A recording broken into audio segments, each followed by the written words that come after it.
Les amis, salut à tous, j'espère que ça va. Aujourd'hui, on va parler de cette transformation, celle de l'acteur Kumail Nanjiani pour le dernier film Marvel, Les Éternels.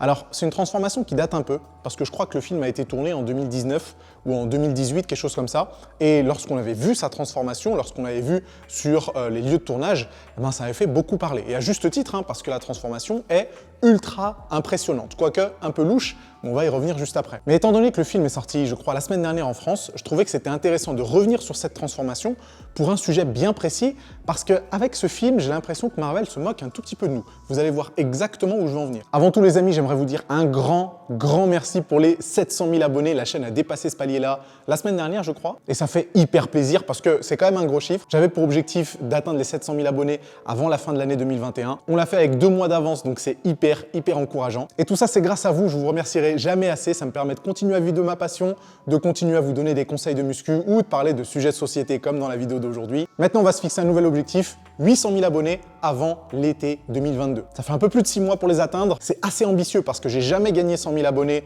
en moins de 6 mois. Mais apparemment, quand on veut, on peut. Et je sais que vous allez m'aider à les atteindre. Donc, si vous n'êtes pas abonné à la chaîne, cliquez sur le bouton s'abonner. Deuxième petit truc hyper rapide, j'organise un challenge à partir du 3 janvier. J'ai préparé un petit questionnaire pour savoir un petit peu ce qui vous intéresse dans la transformation physique. Cliquez sur le premier lien dans la description pour le remplir. Ok, jusqu'à présent, les films Marvel sont plutôt habitués aux transformations physiques. Pas que les films Marvel d'ailleurs, hein, les films de super-héros en général, parce qu'on a vu que c'était le cas pour Batman, pour Superman, pour Captain America, pour Thor, etc. Donc ils se sont tous transformés. Sauf que, en général, et selon moi, hein, on a toujours eu des transformations un peu moins impressionnantes. Parce que les super-héros en question avaient toujours un certain niveau. Quand on regarde à quoi ressemblait Henry Cavill avant d'incarner Superman, il avait déjà un physique hyper athlétique. Quand on regarde le physique qu'avait Jason Momoa avant d'incarner Aquaman, il était aussi hyper athlétique. Quand on regarde le physique qu'avait Chris Hemsworth avant d'incarner Thor, il avait aussi un physique athlétique. Mais là, pour Kumail Nanjiani, on part d'un gars qui est skinny fat, 0 muscle, 25% de masse grasse, et qui en 6 mois, si je dis pas de bêtises, nous sort un physique absolument incroyable. Alors est-ce que ce genre de transformation est possible en 6 mois et naturellement?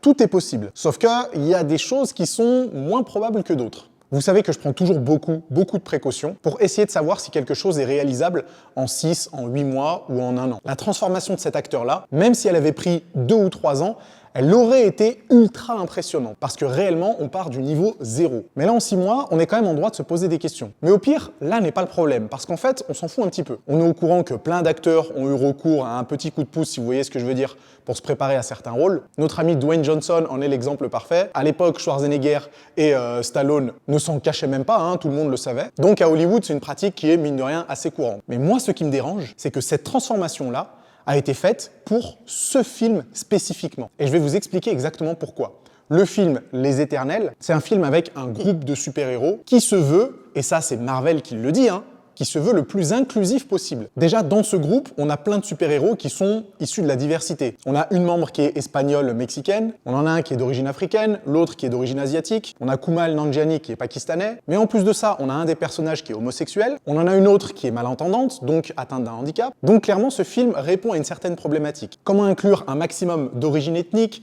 d'orientation sexuelle, de handicap dans un film de super-héros pour répondre à une démarche inclusive? Bon, jusque-là, tout va bien. Et c'est même plutôt cool tant que le film n'est pas basé autour de ça. Mais sauf que, quand dans une démarche inclusive, on nous sort un mec qui fait une transformation physique en 6 mois absolument incroyable, voire même probablement impossible, et bien là on se dit, attendez Marvel, est-ce que vous n'êtes pas en train de choisir un petit peu vos combats? Est-ce que c'est pas un peu hypocrite de votre part de mettre un personnage homosexuel par exemple, pour que la presse puisse faire des articles sur ce sujet, mais à côté de ça on nous sort un gars qui a probablement consommé des produits pas très nets pour se transformer pour un rôle. Et d'ailleurs, si vous regardez bien cet acteur Kumail Nanjiani, c'est le seul à avoir complètement changé de visage avec sa transformation. Et ça, normalement, ça devrait alerter tout le monde. Si vous savez pas ce que ça veut dire, il y a la consommation de certaines choses qui altèrent un petit peu l'aspect de votre visage. Et c'est quelque chose qu'on retrouve pas chez d'autres acteurs comme Chris Evans pour Captain America, comme Henry Cavill pour Superman, comme Christian Bale pour Batman. Donc vous voyez que cette histoire est quand même un petit peu louche. Ce qui m'embête, moi, dans tout ça, c'est la chose suivante. J'ai grandi dans les années 90 et tous ceux qui ont grandi dans les années 90 vont probablement se reconnaître là-dedans. À cette époque, on était confronté aux films de Schwarzenegger,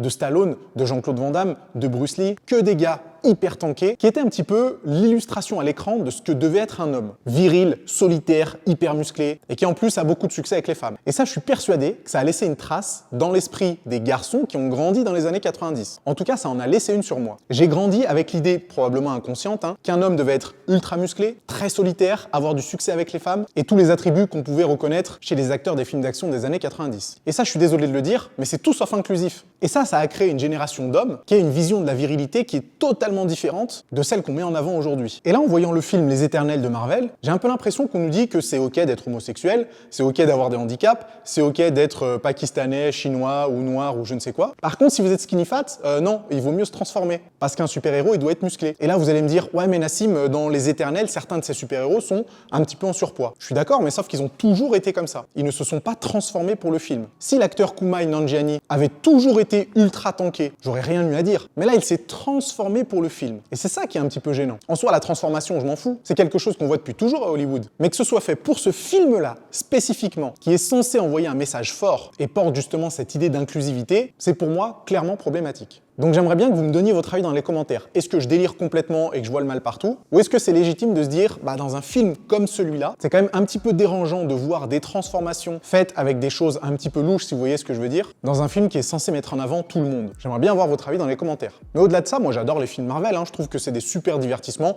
Je les ai absolument tous vus, puisque peut-être que vous ne le savez pas, je suis ultra fan de cinéma. J'ai fait des études de cinéma d'ailleurs avant de passer mon diplôme d'éducateur sportif. Donc je suis hyper client de ce genre de film. Mais vous savez qu'avec le temps, ça fait un moment que je fais le métier de coach et ça fait un moment que je fais de la musculation, je suis de plus en plus attentif à la place d'un physique musclé dans la société d'aujourd'hui, que ce soit pour les hommes ou pour les femmes. Parce que la vision que le grand public a d'un physique musclé, elle change tous les 10 ans. Donc moi, ça m'intéresse de savoir comment les modes, entre guillemets, évoluent et de voir si c'est une bonne ou une mauvaise chose pour les pratiquants de musculation. Ok les amis, c'est tout pour aujourd'hui. J'espère que la vidéo vous a plu. Si c'est le cas, on met un gros pouce en l'air.